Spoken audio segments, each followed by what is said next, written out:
사랑하는 초업제교회 성도 여러분, 유튜브 시청자, 구독자 여러분 반갑습니다. 김정빈 목사입니다.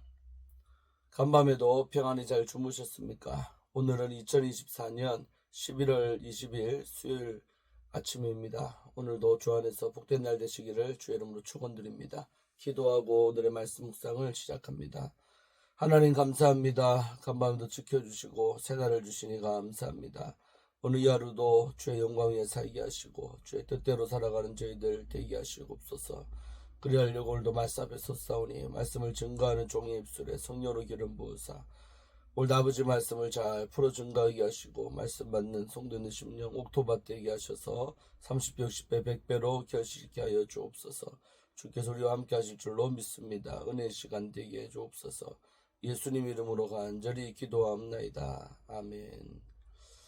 오늘 은혜 받으실 하나님 말씀 역대하 오늘 8장 11절부터 18절까지 말씀 되겠습니다. 제가 읽어드리겠습니다. 솔로몬이 바로의 딸을 데리고 다윗성에서부터 그를 위하여 건축할 왕궁에 이르러 이르되 내 아내가 이스라엘 왕 다윗의 왕궁에 살지 못하리니 이는 여호와의 궤가 이른 곳은 다 거룩함이니라 하였더라.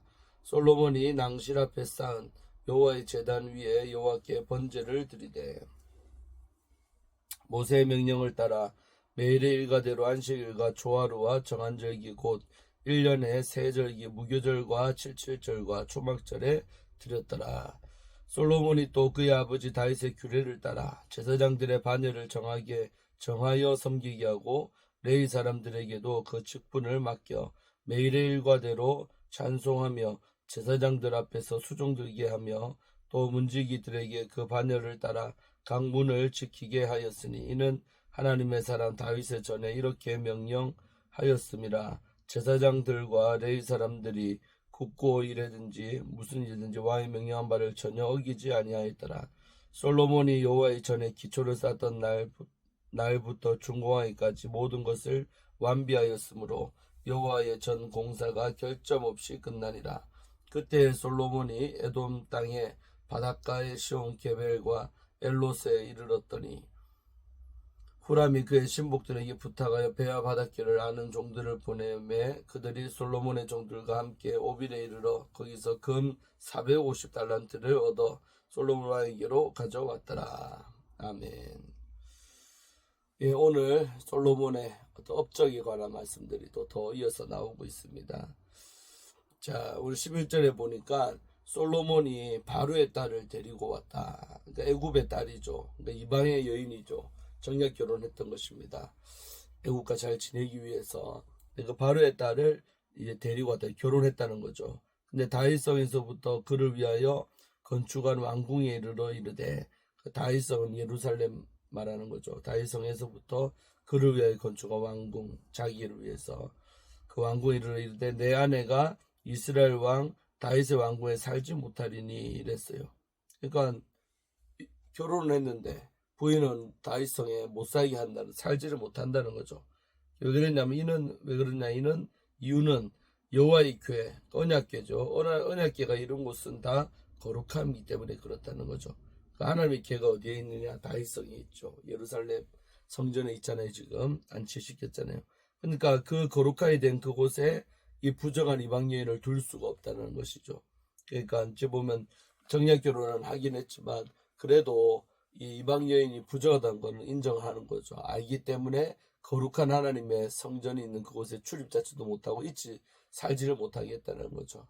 이런 부분은 그만큼 솔로몬이 그 마음 안에 하나 거룩함이 살아있다는 거죠. 거룩하다는 걸 알기 때문에 부정한 여인인 이 애굽 여인을 그게 둘 수가 없었다는 거죠. 그러니까 참 신앙이 있던 것이죠. 우리가 그 정도 양심도 안 살아있다면 되겠습니까?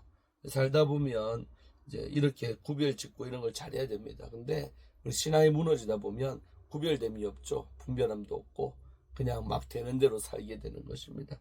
그래서 솔로몬은 그렇게 딱 성긋기, 그 다음에 구별한 것, 거룩한 것과 부정한 것을 알고 분별했던 장면을 이 대목에서 우리는 알 수가 있는 것입니다.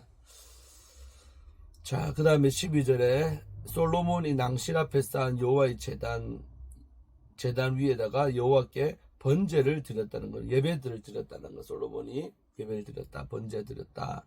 모세의 명령을 따라, 이건 레위기죠. 레위기를 따라 매일의 일과대로 안식일과 초하루와 정한절기 곧 1년의 세절기, 너희는 절기를 지키라 했잖아요. 그 세절기가 무교절, 칠칠절, 초막절에 이런 이제 모세 명령을 따라 예배드렸다. 그러니까 12절과 13절은 예배 생활하는 솔로몬을 말하는 거죠. 이것도 잘했죠. 아버지 앞에 정해진 예배들을 잘 드렸다는 것입니다. 제가 늘 말하지만 우리 신앙생활의 척도는 예배입니다. 예배하는 태도, 또 예배하는 자세, 또 예배하는 마음들, 또 실제로 예배드리는 횟수도 중요하고요. 그래서 신앙이 병들면 예배가 싫어지죠. 예배를 째죠. 또 안 드리고 막 사람 만나고. 근데 우리는 건강할수록 예배를 기뻐하고 예배 시간 잘 드린다는 거죠. 예배가 무너지면 안 된다. 솔로몬도 예배를 잘 드렸다는 거, 절기도 잘 지키고. 우리도 주삼사절 보내왔지만은 다른 나라하고 다른 거예요. 절기는 아버지 절기를 지키려 했기 때문에 그렇게 특별한 예물도 드리고 특별한 마음으로 우리가 절기 예배 드리는 겁니다. 잘했죠. 잘한 부분이죠. 그것도. 그 다음에 솔로몬이 또 그의 아버지 다윗의 규례를 따라, 다윗이 정해놓은 법도가 있다는 규례를 따라서 제사장들의 반열을 정했죠. 다윗 때 제사장들의 반열을 정하여 탁탁탁 로테이션으로 잘 돌아가 섬기게끔 하고, 레위 사람들에게도 그 직분을 맡겨 매일의 일과대로 찬송하며 제사장들 앞에 수종. 그러니까 레위 지파들도 알다시피 각 역할이 다 다릅니다. 노래하는 자들이 있고 다 틀려요 이게. 그러니까 제사장들 앞에서 매일의 일과대로 매일매일 루틴하게 해야 되는 그 일대로 찬송을 하며, 또 제사장들 앞에서 수종드리게 하고, 또 문지기들에게 그 반열을 따라, 문지기들도 레위인들이 맡았는데 반열이 있었죠. 그래서 반열을 따라 강문을 지키게 하였으니는 하나님의 사람 다윗이 전에 이렇게 명령하였습니다. 한마디로 아버지가 정해놓은 성전을 잘 유지하고 예배 생활하는 그 모든 루틴을 다 솔로몬도 이어서 지켰다는 것입니다. 그래서 하나님의 교회는 이렇게 로테이션대로 잘 돌아가야 됩니다. 이게 잘 돌아가는 게 잘하는 거죠. 각자의 역할이 있고요. 그렇게 된 거예요. 그 다음에 15절, 레위 제사장들과 레위 사람들이 국고 일이든지 무슨 일이든지 왕이 명령한 바를 전혀 어기지를 아니하였더라. 그러니까 제사장들 레위 사람들이요, 정말 솔로몬이 시키는 대로 왕이 명령한 바를 전혀 어기지 아니했다. 완벽하게 지켰다는 겁니다. 그만큼 솔로몬의 영이 섰다는 거죠. 솔로몬이 하는 말빨이 정확하게 먹힌다는 거죠. 그래서 저는 착착착 그 말대로 지켰다는 겁니다. 리더십이 공고하다는 것을 말할 수도 있죠. 명령한 말 전혀 어기지 아니했더라. 16절, 솔로몬이 여호와의 전에 기초를 쌓았던 날부터 준공하기까지 모든 것을 완비하였으므로 여호와의 전 공사가 결점 없이 끝나니라. 최고의 전사죠. 여호와의 전 하나님의 성전 공사가 결점 없이, 잘못된 점이 하나도 없이 완벽하게 끝났다는 거죠. 너무 잘했다는 거죠. 자, 17절 18절은 한 사건이 나오는데 이제 열왕기하에서 나왔었죠. 그때 솔로몬이 에돔 땅의 바닷가 에시온 기베가 엘롯에 이르렀더니, 이런 땅이 같아요. 에돔 땅의 바닷가 에시온 기베가 엘롯. 근데 후람이 그의 신복들에게 부탁하여 부탁을 해가지고 배와 바닷길을 아는 종들을 보내매. 한마디로 물길, 바다에도 길, 우리는 안 보이지만 전문가들 볼 때는 길이 있다잖아요. 바다에 길이 있는데 그 길들을 아는 종들을, 노련한 자들이죠. 베테랑들 바다일에 항해에 보내매 그들이 솔로몬 종들과 함께. 솔로몬의 종들은 내지 사람들이니까 약해요. 이런 게 도와 조력할 수 있는 이런 프로들이 이렇게 붙었다는 거죠. 그래서 뭐했냐면 오빌에는 뭐가 많다. 금이 엄청나게 많은데 그 오빌에 이르러가지고 거기서 금 450달란트. 와, 어마어마한 겁니다, 여러분. 450달란트의 양을 그 오빌에서 금을 얻어갖고 솔로몬 왕에게로 가져왔다는 거죠. 부를 얘기하는 거죠. 물질. 솔로몬 시대에 이렇게 엄청나게 금도 많은, 정말로 모든 것이 잘 돌아가는 시대가 솔로몬의 왕때였다는 것입니다. 그래서 물건이 많은 그런 솔로몬 모습도 우리가 이렇게 봤어요. 그래서 정리하면 이 솔로몬 시대에 이렇게 영적인 부분 또 육적인 부분 완벽하게 조화롭게 돌아갔다는 것이죠. 그래도 먼저 나왔던 건 뭐예요? 예배죠. 제단에 관련된 구별됨. 그래서 부인이었지만 예루살렘에 살지도 못하게 했던 솔로몬. 거룩함을 아는 거죠. 부정함을 알고.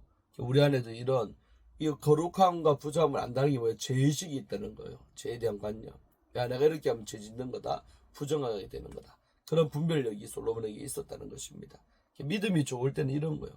예배 잘 드리고, 그 다음에 성전 잘 관리하고, 이런 모습이 너무 질서 있잖아요. 이게 우리 신앙생활 잘하는 모습들이라 이 말입니다. 이런 것에 비추어 볼 때 우리의 신앙생활은 지금 어떠합니까? 성도님들도 한번 돌아보시기를 바라고, 무너진 부분이 있다면 빨리 회복하고 보수가 돼야 될 줄로 믿습니다. 이런 것들이 루틴하게 잘 돌아가야 좋은 교회고 은혜로운 교회고 또 영적 기관이라고 할 수가 있는 겁니다. 또 그렇게 할 때에 하나님은 오빌에서 금 들어오듯이 놀라운 물건의 복도 그 교회에 그 개인에게 주실 줄로 믿습니다. 우리가 물질의 복을 추구하면 안 되지만 예수 잘 믿고 신앙생활 잘하면 그냥 보너스처럼 자연스럽게 따라오는 게 물질의 축복입니다. 저는 그래 믿습니다. 신앙생활 잘하면 하나님이 뜻밖의 돈도 주시고 또 생각지도 않은 물질이 열어지기도 하고 그런 일들이 생길 줄로 믿습니다. 여러분의 삶 가운데 그런 놀라운 축복이 있으시기를 바랍니다. 그런 데 관심 갖지 말고 먼저는 예배다. 거룩합니다. 거룩함이 있는 예배가 회복될 때 이런 다른 부수적으로 따르는 축복들도 온다는 것입니다. 오늘 하루도 예배에 힘쓰시는 여러분 되길 바라고 또 저녁에 수요예배가 있습니다. 수요일에 많이 나오셔서 함께 시편 말씀을 통해 함께 큰 은혜 받기를 원합니다. 좋은 하루가 되시고 저녁에 뵙도록 하겠습니다. 자, 기도하고 마칩니다. 하나님 감사합니다. 오늘도 이 아침에 짧은 시간이지만 아버지의 말씀을 묵상했습니다.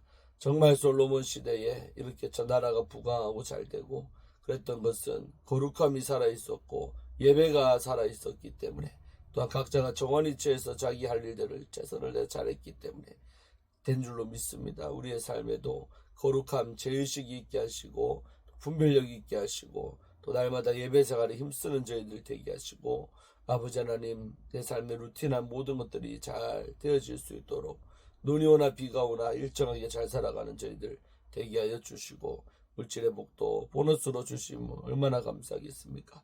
물질의 복도 따르는 우리 조업체의 모든 성도님들 삶이 되게 하여 주시고 이 주의 종도 그렇게 살기를 원합니다. 역사하여 주시고 유튜브로 시청한 우리 구독자 시청자 성도님들도 이런 삶을 잘 살아갈 수 있도록 복 내려 주옵소서. 감사드리고 예수님 이름으로 간절히 기도합나이다. 아멘. 할렐루야. 오늘도 좋은 하루 되시기를 바랍니다. 저녁에 뵙겠습니다. 샬롬.